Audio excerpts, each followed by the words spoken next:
नमस्ते भारत। मैं आपका दोस्त अनूप वर्मा, हेल्थ एडवाइज़र। और आज हमने सोचा कुछ बातचीत किया जाए एक ऐसे टॉपिक के बारे में जो आज के समय में एक मेजर समस्या बनती चली जा रही है। अभी आप लोग देख रहे होंगे, चाहे आपके जानने में हो, चाहे रिलेशन में हो, या तक कि हॉस्पिटल में आप देखें, तो इस समय वायरल इन्फेक्शन से होने वाला जो बुखार है, जैसे कि डेंगू और मलेरिया, ये गंभीर समस्या बनती चली जा रही है। बुखार एक नॉर्मल चीज़ है, हमारी बॉडी का टेम्परेचर बढ़ने के कारण ये आता है, लेकिन आज के समय में ये प्रॉब्लम्स बढ़ रही है। उसके पीछे एक मेन रीज़न है, वो हेपेटाइटिस सी वायरस है। ये वायरस हमारी बॉडी में जब पनपता है, जाता है, तो उसकी वजह से डेंगू या मलेरिया जैसे सिम्टम्स दिखते हैं, और उस सिम्टम्स की वजह से हमारी बॉडी में जो प्लेटलेट्स काउंट है वो तेज़ी से गिरना स्टार्ट हो जाते हैं। एक नॉर्मल व्यक्ति की बॉडी में जो प्लेटलेट्स काउंटिंग की जो संख्या होती है वो होती है 1,50,000 से 4,50,000 तक। ये नॉर्मल होता है। आपकी जानकारी के अनुसार बताएं, ये एक माइक्रो लीटर के बराबर होता है, और एक ब्लड जो ड्रॉप होता है, बूंद होता है, एक बूंद ब्लड में 35 माइक्रोलीटर होता है। तो आप समझ सकते हैं कि कितनी ज़्यादा प्लेटलेट्स काउंटिंग होती है हमारे ब्लड के अंतर्गत, और नॉर्मल व्यक्ति के अंदर हमने बताया 1.5 लाख से 4.5 लाख तक होता है। रीज़न क्या होता है कि जैसे हमारी बॉडी में कोई इन्फेक्शन हुआ, कोई वायरस आ गया, या लगातार दवाइयों का लेने का साइड इफ़ेक्ट हो जाता है, या कैंसर की समस्या हो जाती है, या पोषण की समस्या हो जाती है सही तरीके से डाइट ना लेने के कारण, तो कुछ ऐसे रीज़न्स होते हैं जिसकी वजह से समस्याएं पैदा होती हैं। होता एक्चुअल में क्या है, होता एक्चुअल में ये चीज़ है कि जब हमारी बॉडी में अस्थि मज्जा ही प्लेटलेट्स बनाती है, वो कम बनाती है, जिसकी वजह से प्लेटलेट्स काउंट हमारी बॉडी में रिड्यूस होता है, घटता है, और समस्याएं पैदा हो जाती हैं। हमारी बॉडी में प्लेटलेट्स काउंटिंग कम होने की वजह से समस्याएं जो उत्पन्न होती हैं, कभी कभी उल्टी होती है तो उसमें ब्लड आ जाता है, नाक जगह से ब्लड आना स्टार्ट हो जाता है, या मल या मूत्र में भी ब्लड आना स्टार्ट हो जाता है। यहाँ तक कि अगर आपको चोट लग जाती है तो जल्दी घाव भरता नहीं है, जल्दी ब्लड रुकता नहीं है, यानी कि रेगुलर निकलता रहता है। तो ऐसी समस्याएं, सिम्टम्स देखने को मिलते हैं अगर प्लेटलेट्स काउंटिंग बढ़ जाती है।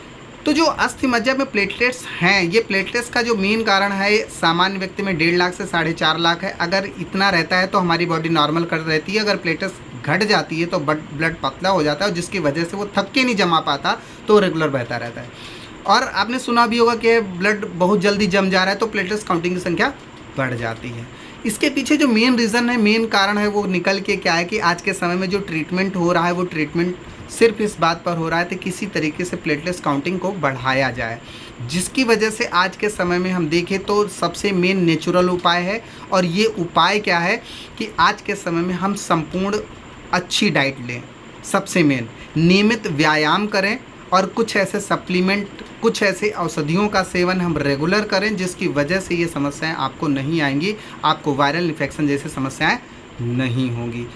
अब आप बात करें कि आज के समय में जो दिनचर्या हम लोगों की बनी हुई है, वो खान पीन सही बेहतर नहीं हो पा रहा है। जैसे कि हम चाहे फ्रूट की बात करें, चाहे हम वेजिटेबल्स की बात करें, चाहे हम भोजन की बात करें, तो ये संपूर्ण हम लोग नहीं ले पा रहे। अगर वैसे भी देखें तो खाने में, भोजन में हम जो चीज़ें ले रहे हैं वो संपूर्ण नहीं हो पा रही हैं।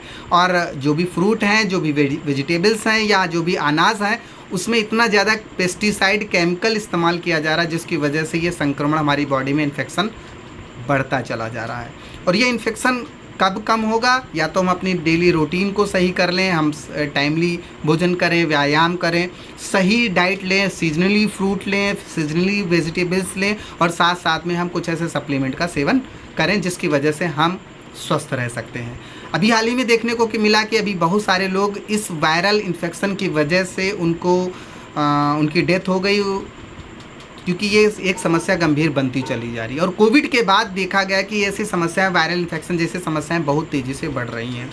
अभी इसका एक समाधान हमारे हाथ में आया है, हमारे बीच में आया है, एक बहुत ही शानदार इनोवेटिव संस्था, कंपनी, जिसका नाम है एस्टोनिया वन। ये एस्टोनिया ने अभी हाल ही में एक ऐसे प्रोडक्ट का निजात किया जिसकी वजह से हम अपने संक्रमण को बचा सकते हैं, और उस प्रोडक्ट का नाम है SBTC जूस, जिसके अंतर्गत सीबकथर्न है। और सीबकथर्न के बारे में आज नेट पे, गूगल पे, यूट्यूब पे बहुत सारी इन्फॉर्मेशन पड़ी हुई हैं, लेकिन इन्होंने इस सीबकथर्न को और बेहतर करने के लिए उसमें गिलोय, अश्वगंधा, एप्रिकॉट, शतावरी जैसी कुछ अन्य हर्ब का इस्तेमाल किया, जिसकी वजह से हमारी बॉडी में जाते हैं और बहुत तेज़ी से इन्फेक्शन को रिड्यूस करते हैं। क्योंकि सीबकथर्न में पूरी पृथ्वी में सबसे ज़्यादा एंटीऑक्सीडेंट पाया जाता है, और हमारी बॉडी में एंटीऑक्सीडेंट जब जाता है तो फ्री रेडिकल्स को निकालता है, जिसकी वजह से वायरल इन्फेक्शन बहुत जल्दी चले जाते हैं। साथ ही में बात करें पूरी पृथ्वी में सबसे ज़्यादा फलों में अगर हम बात करें विटामिन सी, तो इस सीबकथर्न के अंतर्गत होता है। और एक ख़ास बात कि इस सीबकथर्न फल के अंदर 4 प्रकार की ओमेगा पाए जाते हैं, ओमेगा 3, ओमेगा 6, ओमेगा 7 और ओमेगा 9। तो हम आपको दिखाना चाहते हैं हमारे पास एक शानदार प्रोडक्ट जिसका नाम है SBTC जूस। ये सीबकथर्न जूस के नाम से जाना गया है, और इस जूस को लेने से हम अपने आप को और अपनी फैमिली को सेफ़ और सुरक्षित रख सकते हैं, ऐसी वायरल इन्फेक्शन जैसी समस्याओं से बच सकते हैं और बचा सकते हैं। हमने खुद इसका सेवन किया, हमें बहुत अच्छे इसके रिज़ल्ट मिले हैं, और आप भी इसका सेवन कर सकते हैं। हमारे टॉपिक अच्छा लगा तो आप इस चैनल को सब्सक्राइब करें, बेल आइकन को दबाएं, और ऐसी नई वीडियोज़ के लिए, नई इन्फॉर्मेशन के लिए आपको कंटिन्यू जानकारी मिलती रहेगी। थैंक यू दोस्तों।